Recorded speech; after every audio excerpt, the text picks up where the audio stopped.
मेरा एक प्रश्न था शास्त्र पढ़ते समय, जैसे यदि सब भगवान की लीला है तो क्या दूसरों के साथ बुरा करना भी भगवान की लीला मानी जाएगी? और यदि ऐसा है तो लोग यदि बुरा आप दूसरों के साथ बुरा करते हैं तो भगवान के भक्त ही नहीं है, आप परमार्थ के पथिक ही नहीं है, तो आपका प्रश्न ही नहीं बनता है।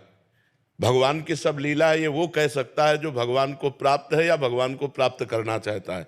और जो पापाचरण, किसका प्रश्न है? जो पापाचरण करेगा तो भगवान की लीला में नरक भी है, भगवान की लीला में जेल भी है, भगवान की लीला में पुलिस भी है, भगवान की लीला में डंडा भी है।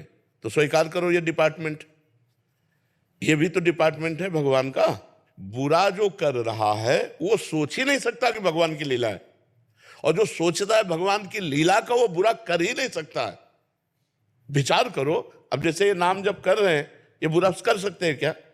हृदय की स्थिति हो, जैसे हम इसलिए बोला बच्चा, तो जैसे लोग कह देते हैं भगवान की इच्छा के बिना पत्ता भी नहीं हिलता है।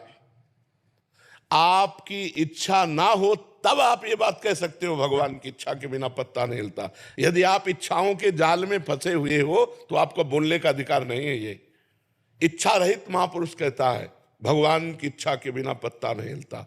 तो भगवान की इच्छा सर्व मंगलमयी होती है, कभी किसी का मंगल नहीं होता। मंगल भवन अमंगलहारी।